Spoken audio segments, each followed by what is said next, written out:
c'est mon mari qui s'appelle Mayekor. Moi je m'appelle Khadija Diop.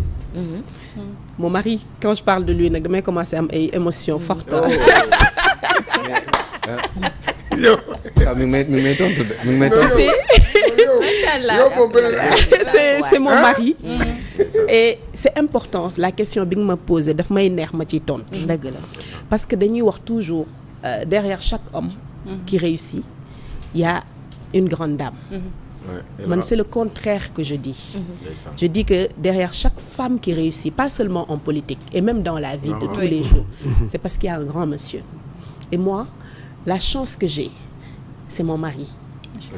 Parce que tey bëri na jigéen ñoo xam ne jàpp naa ni en termes de potentiel en termes de même envie de faire de la politique ou de s'épanouir dans leur espace professionnel xëy na ñoo ma ëpp profil mais peut-être seen malchance entre parenthèses wala leneen seen jëkkër peut-être moo ko nanguwul te comme on est dans une société quand même sénégalaise où quand même jigéen jëkkëram mooy kilifaam tey bu ma bëggoon def dara te sama jëkkër àndu si duma ko def duma ko def mais dina metti te y a beaucoup de femmes qui divorcent voilà y a beaucoup de femmes qui divorcent tout simplement parce que dañuy am ay contradictions professionnelles wala politiques avec seen jëkkër moi c'est le contraire donc on est au mois de février je crois que c'est le mois de l'amour et donc c'est pas une déclaration d'amour peut-être mais je dirais juste que c'est ma chance mon mari et ma belle famille parce que loolu yëpp ça concourt à ce que une femme politique réussisse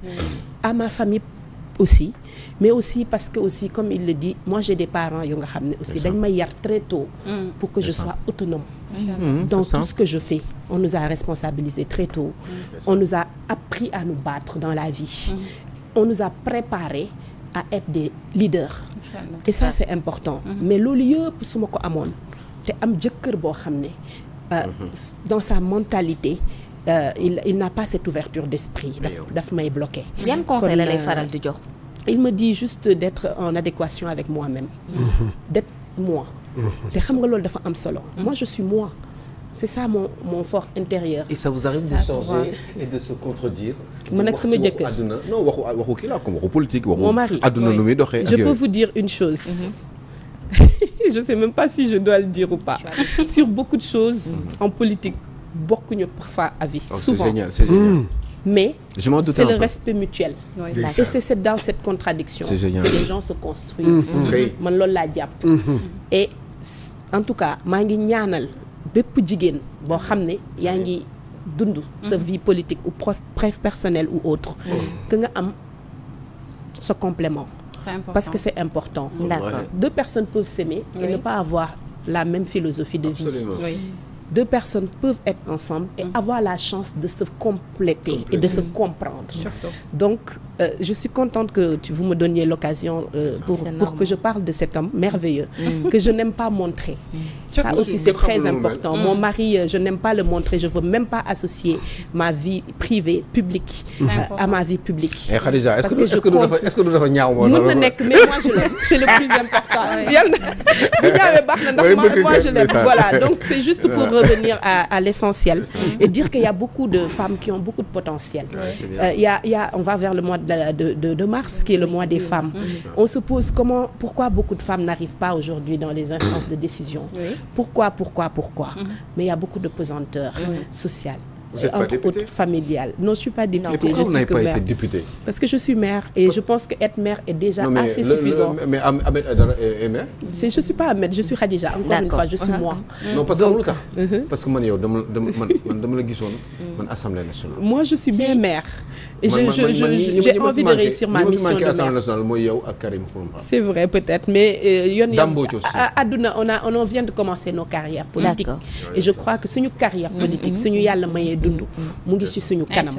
Voilà. Pour terminer rek stylu Khadija Mayekor bokk na ci liñ lay xàmmeewee ndax nag Khadija bu njëkk ba y a 2 ans ci ginnaaw léegi mère nga est-ce que mën nañu xaar beneen style ci Khadija ak sax lan moo la gën a ci ni ngay solo danga ko bëgg wala J'ai toujours aimé le tissu africain. Je crois que c'est quelque chose boo xam ne c'est ce qui nous est propre mais ça ne veut pas forcément dire qu'on ne s'ouvre pas Donc il faut savoir mélanger les styles, mélanger les genres et être soi-même. Moi, je porte ce que j'ai envie de porter. Je ne suis pas obligée d'être comme tout le monde. Je ne suis pas obligée d'être à part. Je suis juste en train d'être moi. Et j'estime que chaque personne, nit ku nekk, da nga war a am sa identité propre. Et moi, je crois fondamentalement à nos artisans, suñu artisans sénégalais yi. Et je crois fondamentalement que dañ leen war accompagner. Et donc, si en mettant cet habit-là, je remercie d'ailleurs Mado, Marie-Madeleine, ma petite sœur qui me l'a offert, les bijoux africains.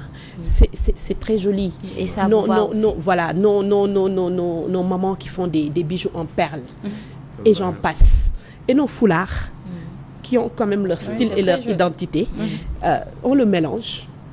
Il faut être authentique et avoir son identité. Donc peut-être que ñu bëri loolu lañ may ràññeewee di ma ko xàmmewee ma ciy sant yàlla.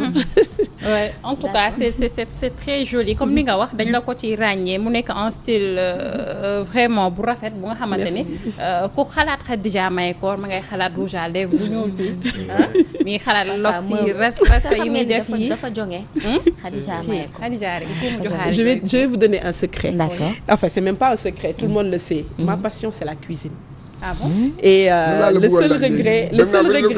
seul regret que j'ai, c'est pas le temps, c'est que je préparais mon CAP de cuisine. D'accord. Parce que dama bëgg cuisine ci sama xol.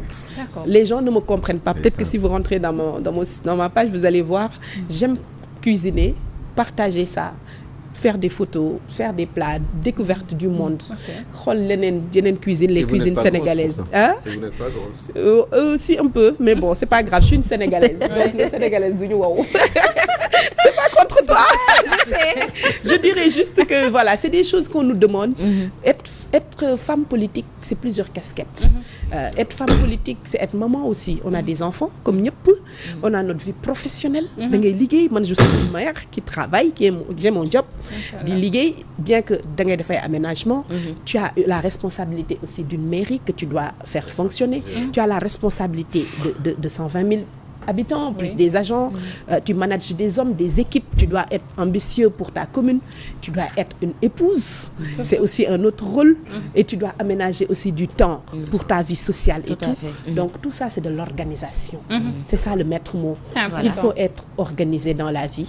Doo réussir lépp nag, c'est pas possible. mais ñi nga d'accordul ci mairie bi de fexeel ba xëcc leen ci seen côté war leen ni yéen yaa leen bokk mbir mi ba pare di sax partager di partager. Je le dis. defal loolu leen